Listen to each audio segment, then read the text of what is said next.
Hello students, आज की class में हम स्टार्ट करेंगे एक्सरसाइज 6.2। स्टूडेंट, एक्सरसाइज 6.2 स्टार्ट करने से पहले कुछ बेसिक्स आपको पता होने चाहिए इस चैप्टर्स के रिगार्डिंग। सबसे पहला जो बेसिक आपको याद होना चाहिए वो ये कि एक ट्राइंगल के तीनों एंगल्स का सम 180 डिग्री होता है। अगर ये एक ट्राइंगल है ए बी सी तो इसका एंगल ये ए, एंगल बी और एंगल सी, अगर मैं angle A plus angle B plus angle C को जोड़ता हूं तो ये बराबर आएगा 180 डिग्री के, यानी कि sum of interior angle of a triangle is equal to 180 degree. दूसरी कंडीशन आपको लीनियर पेयर की पता होनी चाहिए कि अगर ये एक लाइन है, लीनियर पेयर बोला जाता है इस सिचुएशन में, अगर ये एक लाइन है और एक रे आपको यहां पर बनती हुई दिखती है, ये एक नाम दे देते हैं A, इसका नाम O रख देते हैं, इसका नाम B रख देते हैं, इसका नाम C रख देते हैं।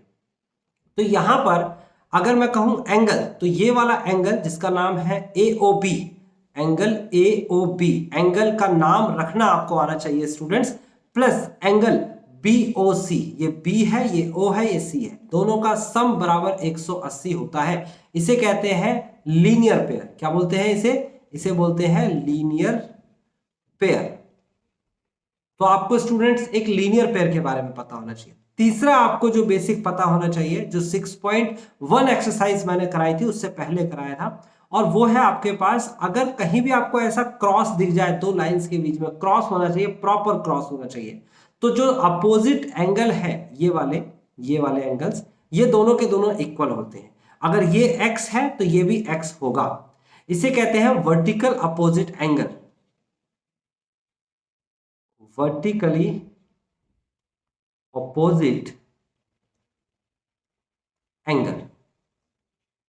तो वर्टिकली अपोजिट एंगल्स किसे कहते हैं? आमने सामने के एंगल्स जब इक्वल होते हैं, जैसे कि ये वाला एंगल इस वाले एंगल के इक्वल है। ये तीन कंडीशंस, ये तीन सिचुएशंस तो आपको पता होनी चाहिए थी 6.1 एक्सरसाइज करते वक्त। और अब हम बात करते हैं 6.2 की। तो 6.2 में और कंडीशंस क्या है वो ध्यान से समझिएगा। यहां पर पैरेलल लाइंस दे रखी हैं, चौथी कंडीशन है, कॉपी पे जरूर लिखिए, पैरेलल लाइंस, पैरेलल लाइंस। अब पैरेलल लाइंस क्या होती हैं? वो सभी लाइंस पैरेलल लाइंस कहलाती हैं जो कि कभी ना मिले, यानी इंटरसेक्ट ना करें। ये दो पैरेलल लाइंस हैं, ओके, ये कभी नहीं मिलेंगी। अब parallel lines and intersecting lines या फिर इंटरसेक्शन या इंटरसेक्टिंग लाइन, अगर दो पैरेलल लाइंस दे रखी है और एक इंटरसेक्टिंग लाइन दे रखी है आपको, अगर इनके बीच में एक रिलेशन बन रहा है, देखो दो पैरेलल लाइन है, एक इंटरसेक्टिंग लाइन है, पैरेलल लाइंस आपके सामने ये दोनों है और इंटरसेक्टिंग लाइन ये है। तो यहां पर कुछ सिचुएशंस है जो आपको याद रखनी होगी। पहली सिचुएशन है, ध्यान से समझिएगा, इस वाले एंगल की बात कर रहा हूं मैं, इसका नाम मैं 1 रख देता हूं, और इस वाले एंगल की बात कर देता हूं मैं, इसका नाम 2 रख देता हूं। तो angle 1 is equal to angle 2 के होगा, हमेशा होगा जब भी दो पैरेलल लाइंस होंगी। तो ये वाली शेप याद रखिएगा, ये वाली शेप नीचे की तरफ अंदर, और ये वाली शेप नीचे की तरफ अंदर, ठीक है ना। उसके बाद एंगल अगला वाला देखिए, अगर मैंने इसका नाम रख दिया 2, किसका नाम रख दिया 2, इसका नाम 2 है 3, और इसका नाम रख दिया 4, तो एंगल 3 बराबर होगा एंगल 4। क्या बताया मैंने कहा एंगल 1 एंगल 2 के बराबर होगा, एंगल 3 एंगल 4 के बराबर होगा, और इसको बोलते हैं alternative interior angle, alternate interior angles. इसे अल्टरनेट इंटीरियर एंगल्स बोलते हैं स्टूडेंट्स, और ये दोनों आपस में इक्वल होते हैं। दूसरी सिचुएशन देख लेते हैं। दूसरी सिचुएशन को ध्यान से समझिएगा। अगर दो पैरेलल लाइंस हैं, सपोज ये दो पैरेलल लाइंस हैं और ये एक ट्रांसवर्सल लाइन है। अब यहां पर ध्यान से समझिएगा, इसका नाम तो मैंने रख दिया था 1, इसका नाम रख दिया 2, इसका नाम रख दिया 3 और इसका नाम रख दिया 4। तो सिचुएशन ये है, सेकंड सिचुएशन जो बनेगी वो ये है, उसमें आप ध्यान से समझिएगा, मैंने यहां पर नाम रख दिया 5 एंगल और यहां पर नाम रख दिया 6 एंगल। तो angle 2 is equal to angle 5, angle 2 is equal to angle 5। Angle 2 और एंगल 5 एक दूसरे के बराबर होते हैं स्टूडेंट्स। यहां पर angle 4 is equal to angle 6 के हो जाएगा। अगर मैंने यहां पर नाम रख दिया 7 और यहां पर नाम रख दिया 8, तो इस हिसाब से angle 3 is equal to angle 7 and angle 1 is equal to angle 8। आप ध्यान से देखेंगे तो इसकी शेप क्या बनती है, देखो पहले वाले की शेप बनती है कुछ इस टाइप से कि ये ऊपर वाले एंगल, ये वाला एंगल इसके बराबर है, और दूसरी शेप बनती है कि ये वाला एंगल इसके बराबर है। ओके, उसके बाद तीसरे में इसमें देखिए इसमें कैसी शेप बनती है, अगर मैं नीचे देखता हूं तो ये नीचे वाला एंगल देखिए, यहां पर ये नीचे वाला एंगल ये इसके बराबर है, और उसके बाद ये वाला एंगल इसके बराबर है। तो आपको समझ में आया, इन दोनों की अपनी एक शेप है, इन दोनों की अपनी एक शेप है, ठीक है ना। ये शेप याद रखनी है, दो पैरेलल लाइंस, एक ट्रांसवर्सल लाइन। इस सिचुएशन को बोलते हैं स्टूडेंट्स कॉरस्पॉन्डिंग एंगल। कौन सा एंगल कहते हैं इसे? इसे कहते हैं हम कॉरस्पॉन्डिंग एंगल।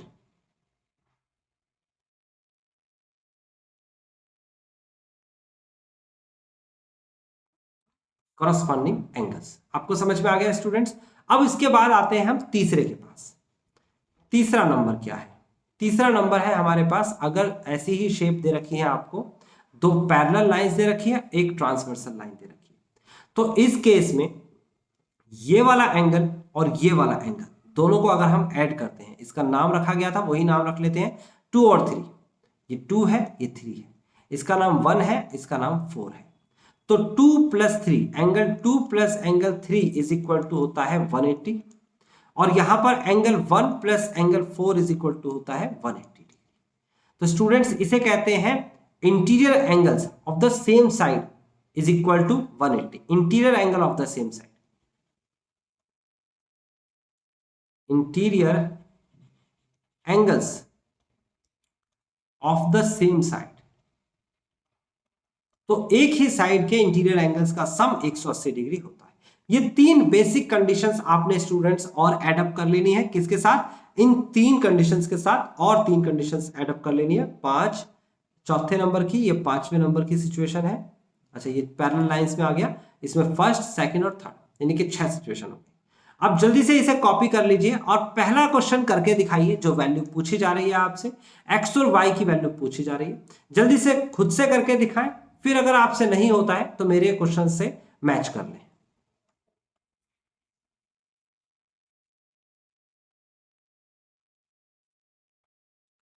देखिए स्टूडेंट्स, ये क्वेश्चन नंबर फर्स्ट है, कहता है इन फिगर 6.28, ये आपके सामने फिगर दे रखी है, दो पैरेलल लाइंस हैं ऑलरेडी दे रखी है आपको, ए बी पैरेलल लाइन है CD के, और एक ट्रांसवर्सल लाइन दे रखी है आपके सामने, और आपको सारी वैल्यूज ऑलरेडी दे रखी है। आपको कहता है एक्स की और वाई की वैल्यू निकालनी है, जबकि ए बी एक्स की और वाई की वैल्यू निकालनी है, then show that A B is parallel to CD। पहले एक्स और वाई की वैल्यू निकालनी है स्टूडेंट, और फिर शो करके दिखाना है A B parallel to CD के, ठीक है। तो सबसे पहले हम क्वेश्चन नंबर फर्स्ट में क्या करेंगे, बहुत सिंपल सा कॉन्सेप्ट है। देखिए हम लिखेंगे एंगल ए, या फिर डायरेक्ट लिख सकते हैं, आप इसे लिख सकते हैं direct 50 degree plus X is equal to 180 degree. आपने लिखा ये वाला 50 और ये वाला x, पूरा का पूरा देखोगे एक लाइन दे रखी है, एक लाइन, और इसमें ये दोनों के दोनों एंगल्स का सम 180 डिग्री होगा। और किस लिए होगा, इसका रीजन क्या लिखोगे, तो रीजन जरूर लिखना है, आपको लिखना है बिकॉज ऑफ लीनियर पेयर, क्योंकि ये एक लीनियर पेयर बना रहा है। तो इस हिसाब से x की वैल्यू आ जाएगी कितनी, 180 डिग्री माइनस का 50 डिग्री, और हम लिखेंगे x is equal to 130 degree. तो आपको बात क्लियर हुई? बिल्कुल क्लियर हुई। उसके बाद आगे बढ़ जाते हैं, आगे y पूछ रहा है आपसे, तो y कैसे निकलेगा, ध्यान से समझिएगा स्टूडेंट्स। आप लिखेंगे y is equal to 130 degree, y is equal to 130 degree. क्यों इक्वल है, इसका रीजन लिख के दिखाएंगे आप। इसका रीजन लिखेंगे बिकॉज ऑफ क्या दे रखा है, ये vertical opposite angle, yes, vertically opposite angles. तो ये वर्टिकली अपोजिट एंगल है, इस वजह से ये इक्वल है। अब देखिए आपके सामने y की वैल्यू आ गई 130 डिग्री, ये देखिए y की वैल्यू कितनी है 130, और उसके बाद x की वैल्यू आ गई आपके सामने 130। तो आप गौर से देखेंगे ये भी 130 है और ये भी 130 है। आप इसका नाम लिख सकते हैं, अगर चाहे तो इसका नाम रख सकते हैं, इसका ओ रख दो नाम, इसका पी रख दो। वैसे इसने नाम नहीं दिया है तो हम नहीं लिखेंगे, हम लिखेंगे x is equal to y. हम लिखेंगे so x is equal to y is equal to 130 degree. ये दोनों के दोनों इक्वल है, x भी 130 है और y भी 130 है। लिखेंगे because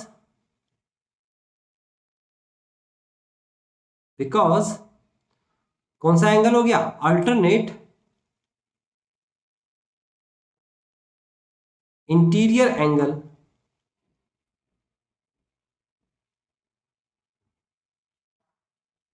are because alternate interior angles are equal,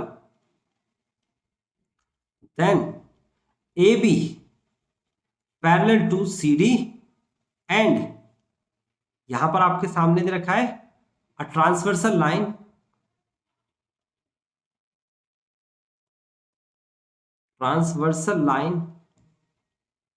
AB parallel to CD के है और एक ट्रांसवर्सल लाइन दे रखी है और वो ये दे रखी है। तो आपको बात समझ में आ गई स्टूडेंट्स, बहुत सिंपल है। आप बिल्कुल सीधे तरीके से इसे लिखेंगे कि x बराबर y के है तो इसका मतलब ये अल्टरनेट इंटीरियर एंगल हो गया। तो स्टूडेंट इसे जल्दी से कॉपी करें और उसके बाद नेक्स्ट क्वेश्चन को मैं कराऊंगा। नेक्स्ट क्वेश्चन को करिएगा, पहले खुद से ट्राई करिएगा। अब देखिए स्टूडेंट, क्वेश्चन नंबर 2 आ गया है हमारे सामने। क्वेश्चन नंबर 2 में कहता है फिगर 6.29 आपको दे रखी है, ये फिगर है। कहता है A B parallel to C D. देखो ये ए बी है और ये किसके पैरेलल है, सी डी के, और C D parallel to E F, C D parallel to E F. आपको पता है अगर A B parallel to C D है और C D parallel to E F है, इसका मतलब A B parallel to E F होगा। ये बात याद रखिएगा। आपको यहां पर रेशो दे रखी है, क्या दे रखी है रेशो, y और z की रेशो दे रखी है 3 और 7 की। जब भी कभी रेशो दे रखी हो, एक कॉमन संख्या की मल्टीप्लाई करके यहां पर आप एक्चुअल वैल्यू निकाल लोगे, वो मैं भी निकालने वाला हूं। फाइंड x, x फाइंड करना है। तो कैसे निकालेंगे स्टूडेंट्स, देखते हैं। सबसे पहले इसमें कुछ नाम नहीं दे रखे हैं, वो नाम पूरे कर लेते हैं। A B C D E F, इसको नाम दे देते हैं g, A B C D E F g, और फिर इसको नाम दे देते हैं h, इसको नाम दे देते हैं i, इसको नाम दे देते हैं j, और इसको नाम दे देते हैं इस वाले को यहां पर k। तो मैंने क्या किए, 4 पॉइंट्स मुझे दिख रहे हैं। एक दिख रहा है आपको एरो के पास यहां पर, एक ये 1 2 3 बीच में दिख रहे हैं और एक एरो के पास यहां पर दिख रहा है। इन सबके अपने अपने नाम मैंने रख दिए, ठीक है। अब इन सबके नाम रख दिए तो हम नाम से आइडेंटिफाई कर सकते हैं। हम लिखेंगे क्वेश्चन नंबर 2 में सबसे पहले हमें गिवन क्या है, हमें गिवन है A B parallel to C D and C D parallel to E F. ये स्टूडेंट हमें गिवन है। और हमें क्या गिवन है, y ratio z is equal to 3 ratio 7। अगर y और z की रेशो गिवन है स्टूडेंट्स, तो हम इससे एक्चुअल वैल्यू निकाल लेते हैं। हम लिखेंगे let y is equal to, यहां पर 3 के साथ कोई एक संख्या लिख लेते हैं, कोई भी संख्या लिख सकते हैं अपनी मर्जी से, कोई भी कांस्टेंट। मैंने 3p लिख दिया, मैंने लिख दिया 3p।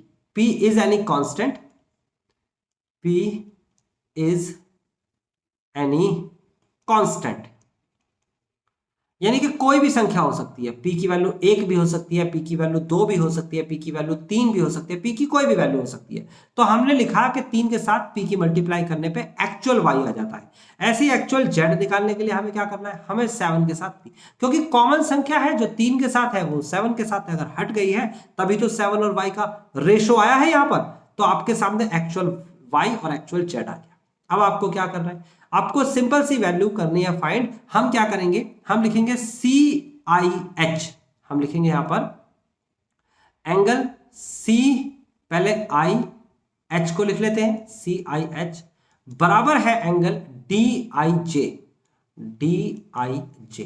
तो CIH की वैल्यू क्या थी, y थी, ये y आ गया, और DIJ की वैल्यू हमें नहीं पता, तो हम लिखेंगे DIJ is equal to y। आप देख सकते हो ये फर्स्ट सिचुएशन है। अगर ये और ये दोनों के दोनों आपके सामने इक्वल हैं, तो क्यों इक्वल है, क्योंकि इनका रीजन है vertically opposite angle. Vertically opposite angle full form लिखनी है आपको, वर्टिकली अपोजिट एंगल, ठीक है। अब आप आगे बढ़ते हैं। आगे आप देखेंगे, लिखेंगे गिवन, और क्या गिवन है, CD पैरेलल टू आपको दे रखा है EF। So angle DIJ plus angle उसके बाद IJF is equal to 180 degree. अब ये क्यों 180 होगा? देखो दो पैरेलल लाइन है, एक ट्रांसवर्सल लाइन है, अंदर वाले एंगल देख सकते हो दोनों के दोनों एक साइड के एंगल, इनका सम 180 डिग्री होता है। रीजन लिखेंगे interior angle of same side. अब देखो DIJ की वैल्यू कितनी दे रखी है स्टूडेंट? DIJ की वैल्यू है आपके सामने y, और उसके बाद IJF की वैल्यू कितनी दे रखी है स्टूडेंट? तो IJF की वैल्यू यहां पर दे रखी है z is equal to 180 degree. अब मुझे क्या निकालना है स्टूडेंट्स? मुझे कुछ भी नया काम नहीं करना है, मुझे सिंपली y और z की रेशो में दे रखी थी वैल्यू ये रही। आप देखेंगे इसे लिखेंगे y की जगह पर 3p और z की जगह पर 7p is equal to 180 degree. तो 3p और 7p जब आप लिख देंगे तो आप यहां पर देखेंगे तो ये हो जाएगा 3 और 7 10, 10p इज इक्वल टू 180। आप डिवाइड में लेके आ जाइए तो p इज इक्वल टू हो जाएगा स्टूडेंट 180 अपॉन में 10, दिस इज 18 डिग्री। ठीक है, p की वैल्यू आ चुकी है तो इसका मतलब हमारे पास y की वैल्यू भी आ जाएगी और z की वैल्यू भी आ जाएगी, 3p और 7p लिखेंगे। So y is equal to 3p और p की वैल्यू है हमारे सामने 18 डिग्री, तो इसका मतलब कितना हो जाएगा 54 डिग्री। और z की वैल्यू है 7p और इसकी वैल्यू है 7 इंटू में 18, तो कितना आ जाएगा 8 7 56 का 6 हासिल के 5 8 और 7 एकम 7 7 5 12 126 degree.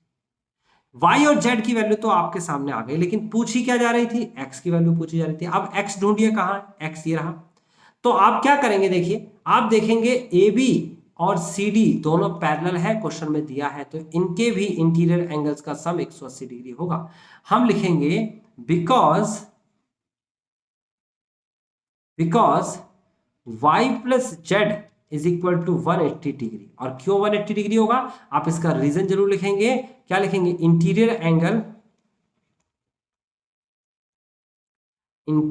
Angles of same side, interior angle of same side are equal. तो y प्लस जेड नहीं है, x प्लस वाई है, सॉरी x प्लस वाई, यहां पर लिखेंगे x plus y. y plus z तो हो गया है, x प्लस वाई लिखेंगे। तो यहां पर x प्लस वाई बराबर 180 है। y की वैल्यू क्वेश्चन में ऑलरेडी दे रखी है 54, तो लिखेंगे x प्लस का 54 degree is equal to 180 degree. आप राइट साइड में ले जाएंगे तो x इज इक्वल टू आ जाएगा 180 डिग्री माइनस का 54 degree. So x is equal to 6 और यहाँ 7 माइनस का 5 is equal to 2 and this is 1। तो आपके सामने आ जाएगा x is equal to 126 degree. और स्टूडेंट ये हमारा फाइनल आंसर। मैं दोबारा से रिपीट कर देता हूं कि क्वेश्चन को करना कैसे है। बहुत सिंपल तरीका है करने का, मैं रिपीट कर रहा हूं, ध्यान से समझिएगा। सबसे पहले मैंने कहा y ये है और ये भी आपका y ही होगा क्योंकि वर्टिकल अपोजिट एंगल इक्वल होते हैं। फिर मैंने कहा इन दोनों का सम 180 होता है, तो y प्लस जेड बराबर 180 करने से मुझे y की और z की वैल्यूज आ गई। उसके बाद मैंने कहा कि ये दोनों पैरेलल हैं, ये ट्रांसवर्सल लाइन है, तो ये दोनों एंगल्स भी इक्वल होंगे, इसका का सम भी 180 डिग्री होगा। तो मतलब कि x प्लस वाई बराबर में 180 डिग्री। जो y की वैल्यू यहां से आई थी वो उठा के यहां रख देना, आंसर आ जाएगा x की वैल्यू। सिंपल है। अब जल्दी से इस क्वेश्चन को रब करिए और उसके बाद नेक्स्ट क्वेश्चन खुद से ट्राई करके दिखाइए।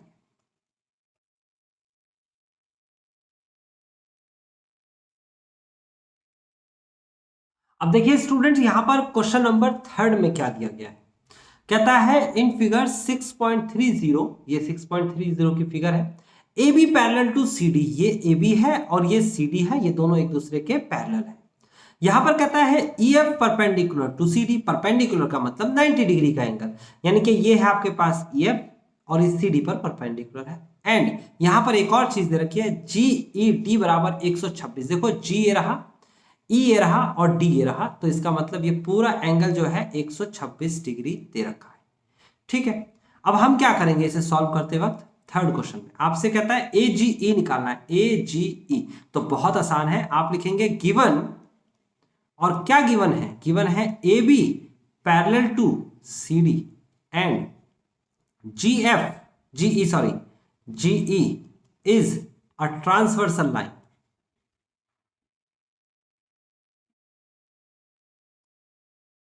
अगर ये ट्रांसवर्सल लाइन है, so angle AGE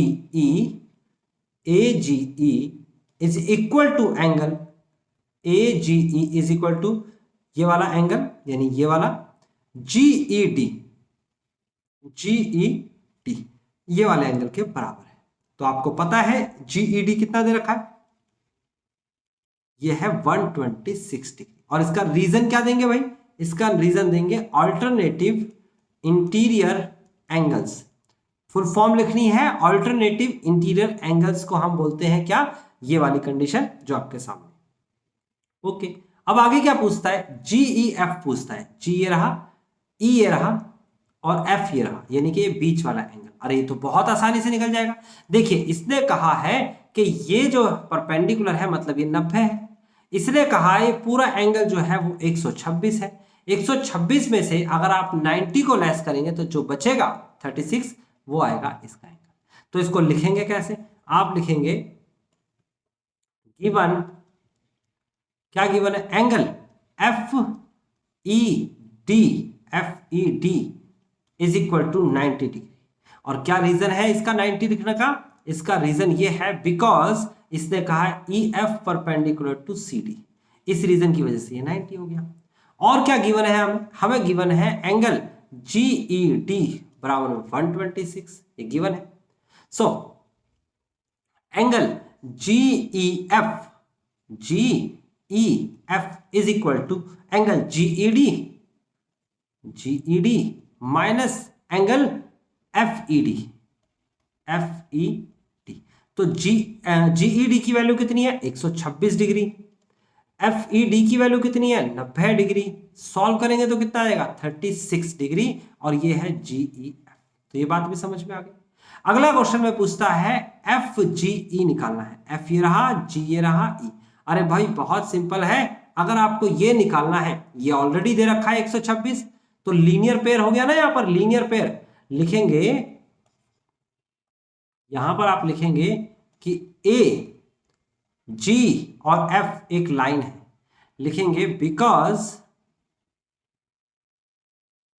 AGF is a line. So अगर ये एक लाइन है तो देखो इसमें AGE यानी ये वाला angle plus FGE, angle AGE plus angle FGE दोनों का सम 180 डिग्री होगा स्टूडेंट। और इसका रीजन क्या लिखेंगे आप, इसका रीजन लिखेंगे लीनियर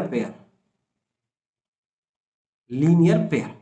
AGE की वैल्यू हमें पता है, AGE की वैल्यू 126 डिग्री है। हम लिख देंगे यहां पर 126 डिग्री प्लस का FGE is equal to 180 degree. आप इसे राइट में लेके जाएंगे स्टूडेंट तो आ जाएगा FGE is equal to 180 degree minus 126 degree.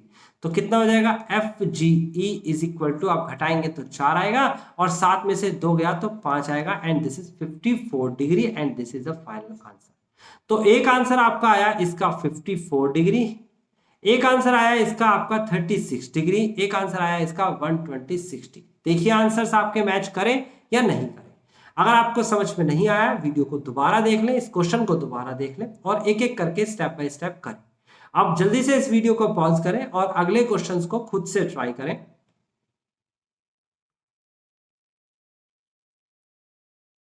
देखिए स्टूडेंट, अब क्वेश्चन नंबर 4 में क्या करना है, कहता है फिगर 6.31 आपको दे रखी है, ये रही फिगर।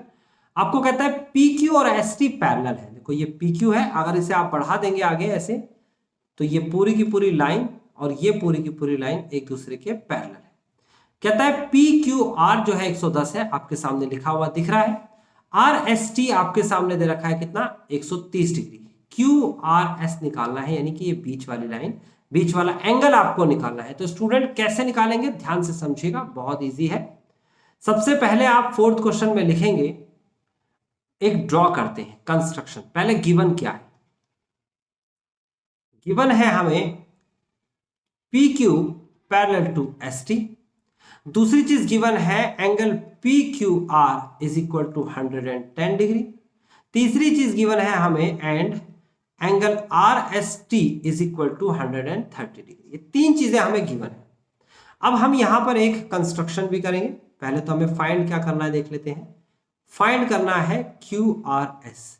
लिखेंगे टू कंस्ट्रक्ट कंस्ट्रक्शन क्या है, हम कंस्ट्रक्शन लिखेंगे कि आर से एक पैरेलल लाइन खींची जा रही है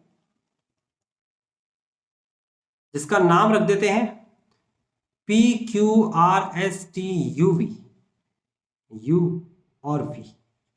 ओके, तो यहां लिखेंगे ड्रॉ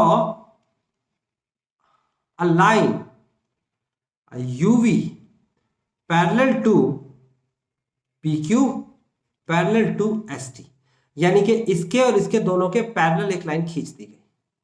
अब देखिए आप इसको सॉल्व कैसे करेंगे। लिखेंगे एंगल पी क्यू, यहां पर ऐसे एंगल लिख लीजिए, एंगल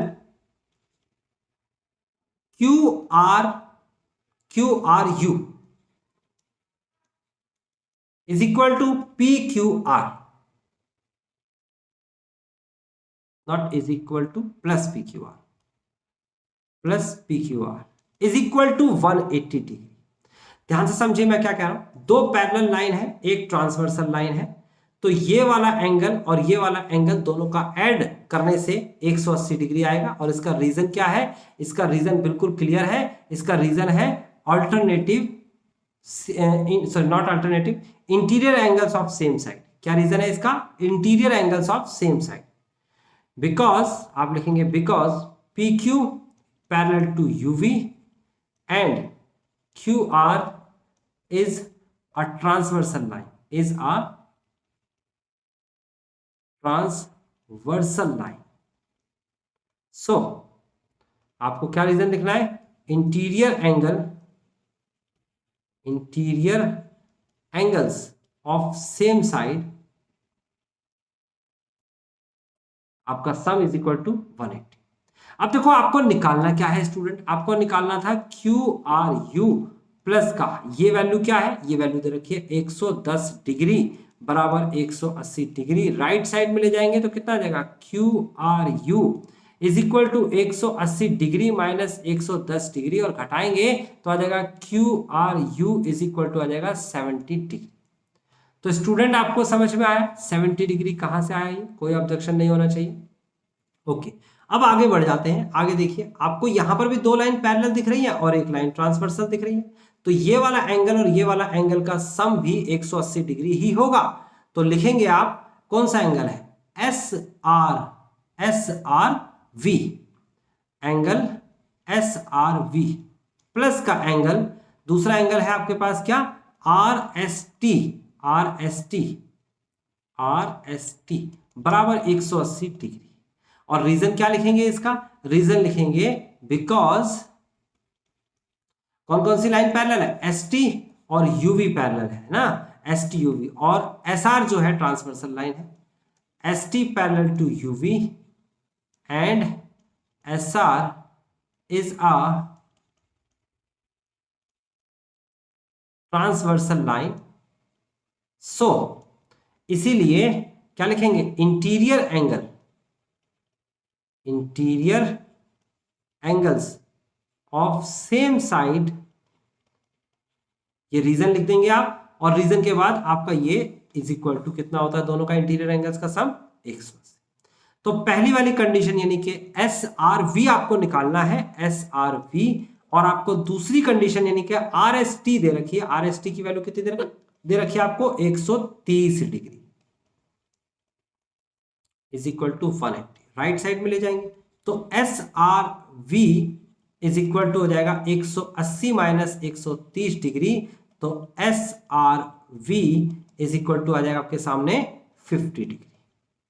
ये दो वैल्यूज आपके सामने आ गई, एक 50 ये और एक 70।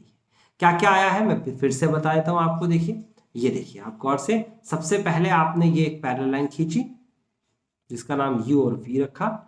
अब आपने निकाल दिया ये वाला एंगल, नीचे वाला एंगल, और इस एंगल का नाम है आपके पास 70 डिग्री। ये एंगल निकाल दिया जो कि है 50 डिग्री। आपको बीच का एंगल चाहिए ये वाला, तो आप देखोगे ये एक लीनियर पेयर बन रहा है। U R V is a line लिखेंगे बिकॉज और since U R V is a line, so आप लिखेंगे एंगल कौन कौन सा, एक तो ये वाला 70, एक क्यू आर एस और एक ये 50। 70 plus Q R S plus 50 degree is equal to 180 degree. और इसका रीजन क्या लिखेंगे स्टूडेंट, रीजन लिखेंगे लीनियर पेयर। ये एक लीनियर पेयर की कंडीशन है, तो इन दोनों को जोड़ेंगे 70 और 50 जोड़ देंगे। 70 ही आया था हमारे पास, बिल्कुल सही है 70 ही आया था। 70 और 50 को जोड़ेंगे और राइट साइड में ले जाएंगे। क्यू आर एस बराबर 180 डिग्री माइनस का 70 और 50 को जोड़ेंगे तो 120 डिग्री और आंसर आ जाएगा 60 degree. Q R S is equal to 60 degree. आप समझ सकते हैं स्टूडेंट कैसे क्वेश्चन किया गया, बहुत इजी है, आप ध्यान से समझिएगा। मैं फिर से रिपीट कर देता हूं, आपके सामने ये एक लाइन पैरेलल आपने ड्रॉ करी यू और वी, ओके। अब आपको करना क्या है, बहुत सिंपल काम करना है। आपको पता है ये दोनों पैरेलल है, तो ये 110 है और ये हो जाएगा आपके पास 70। ये 130 है तो ये हो जाएगा आपके पास 50। 70 50 120 होता है, तो बीच वाला एंगल आ जाएगा 60, टोटल हो जाएगा 180। सिंपल है, बीच वाला एंगल ही आपसे पूछा जा रहा है। यहाँ हिंट भी दे रखा था, देख सकते हैं। फिलहाल इस क्वेश्चन को रब कर लीजिए और उसके बाद मैं रब कर देता हूं और उसके बाद नेक्स्ट क्वेश्चन को आप करके दिखाइए। नेक्स्ट क्वेश्चन, क्वेश्चन नंबर 5 है। इस क्वेश्चन को जल्दी से खुद से ट्राई करें।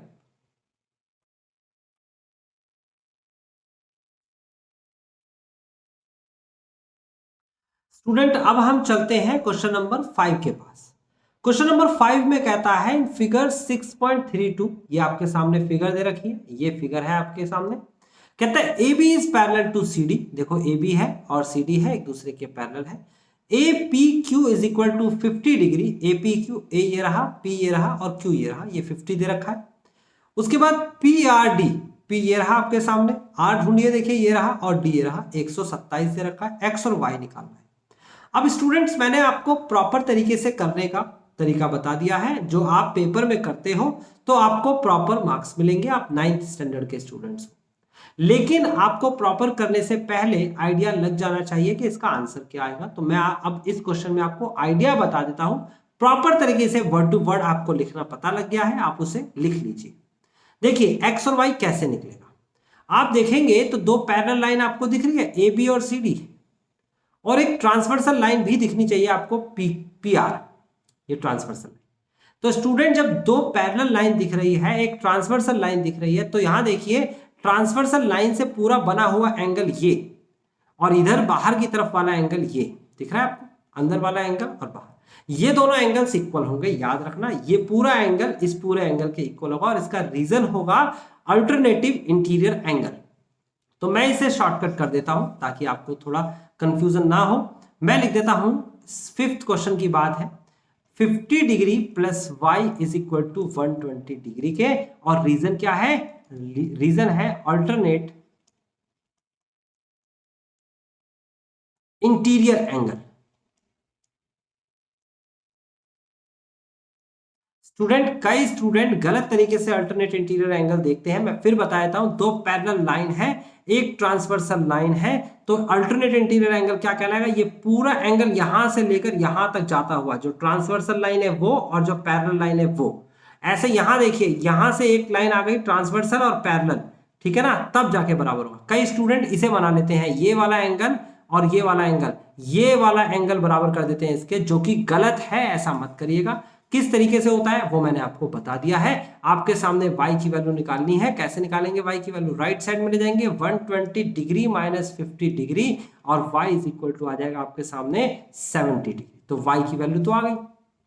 अब आपके पास y भी है, x फाइंड करना है और 127 भी। देखो एक ट्राइंगल में एक्सटीरियर एंगल का सम, बाहर वाले एंगल का सम अंदर वाले दोनों एंगल्स के सम के बराबर होता है। ये एक प्रॉपर्टी है, नहीं पता तो बता देता हूं।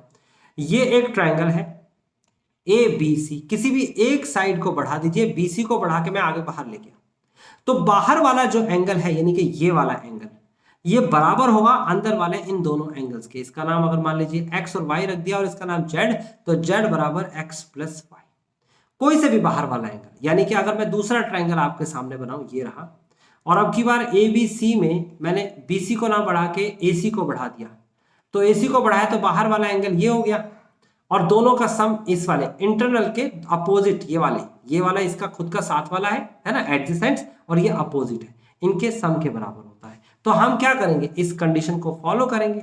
हम लिखेंगे x plus y is equal to 127 degree. Triangle का एक्सटीरियर एंगल का सम बराबर होता है इंटीरियर एंगल के सम के। हम लिखेंगे sum of two interior angle equal to the exterior angle of opposite angle. यानी कि ये अगर दोनों का सम अपोजिट, इसका सामने वाला ये, इसका ये वाला सम इसके बराबर होगा, या फिर इधर भी हो सकता है ना, दोनों में से किसी के बराबर भी हो सकता है। फिलहाल इस कंडीशन को फॉलो करते हुए हमें x की वैल्यू निकालनी है। y की वैल्यू दे रखी है 70 डिग्री बराबर 127, राइट साइड में ले जाएंगे तो आ जाएगा x इज इक्वल टू, ये हो जाएगा आपके पास 57 डिग्री। ये आपका आंसर है, राइट साइड में ले जाएंगे, 70 को लेस कर।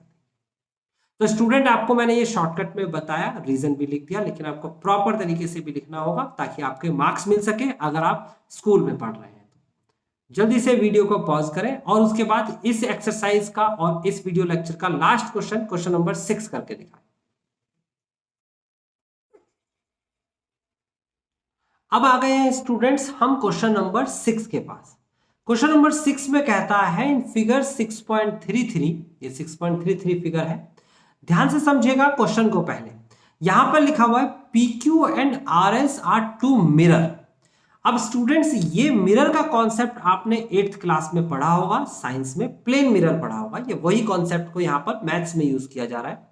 ये दो प्लेन मिरर है, एक PQ है, देखो ये P है, ये Q है, एक मिरर तो ये है और एक मिरर ये है। मिरर मैं आपको बता दूं, जैसे लाइन में जब मिरर देखते हैं, जैसे कि आपका मिरर ऐसे सीधा होता है तो इस तरफ ये लाइंस होने का मतलब हो गया कि मिरर जो है उसको देखेंगे कहां से, आप यहां से खड़े होकर मिरर को देख रहे हैं, क्योंकि पीछे की तरफ शेड है, वो पीछे की तरफ पेंटेड है वो, तो उस पेंट को इस लाइन से दिखाता है वो। अगर मिरर की तरफ जिस तरफ लाइन है उस तरफ से आप मिरर को नहीं देख सकते क्योंकि वहां से वो पेंटेड है, तो ये बात याद रखिएगा। तो आप ये मिरर आपके सामने जो है ऊपर की तरफ लाइंस है, तो आपको पता लग रहा है नीचे की तरफ आपका मिरर दिख रहा है और यहां पर भी ऊपर की तरफ मिरर दिख रहा है नीचे वाली लाइन में, ठीक है। दो मिरर एक दूसरे के सामने, प्लेन मिरर है, एक दूसरे के सामने है। कहता है एन इंसिडेंट रे, और एक जैसे लेजर की लाइट होती है, लेजर लाइट, ऐसे इंसिडेंट रे है। इंसिडेंट का मतलब होता है किसी जगह से आना और फिर टकराने के बाद रिफ्लेक्ट करने को कहते हैं रिफ्लेक्टेड रे।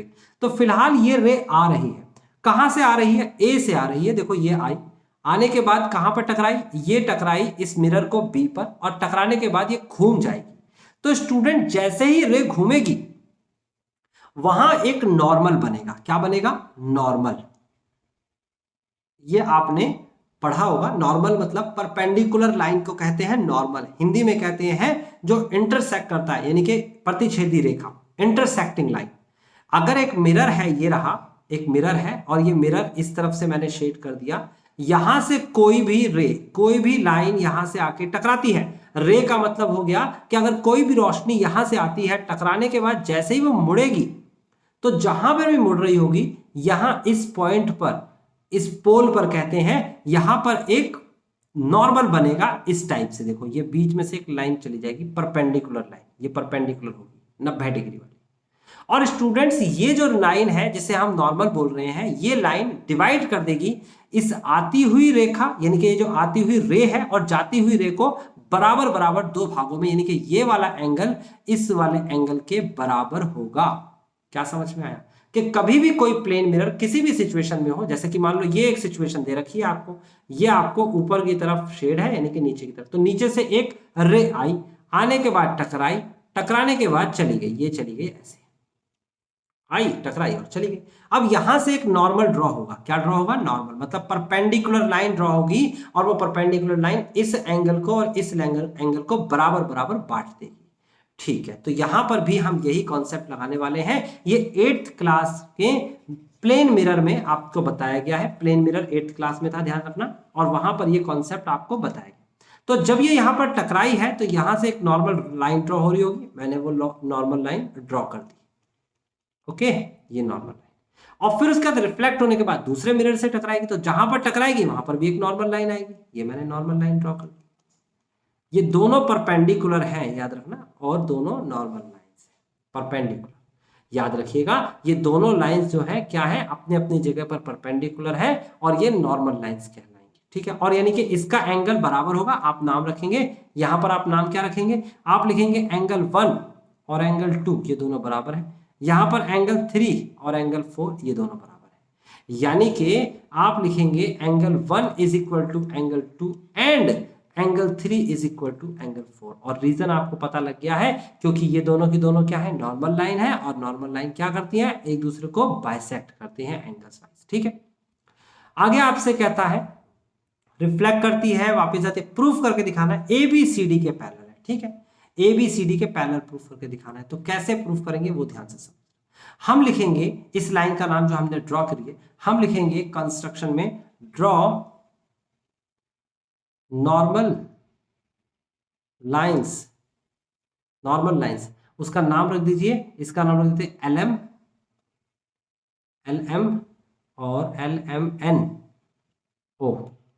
इसका नाम रख दीजिए LMNO, है ना, LM एंड NO। ठीक है, नाम रख दिया हमने। अब नाम रखने के बाद हम क्या करना चाहते हैं? NO और यहां पर रख देते हैं LM। ठीक है, अब हम क्या करते हैं? हम लिखते हैं LM पैरेलल टू NO, क्योंकि दोनों के दोनों परपेंडिकुलर है ना अपने अपने बेस पर, तो ये दोनों पैरेलल हो गए।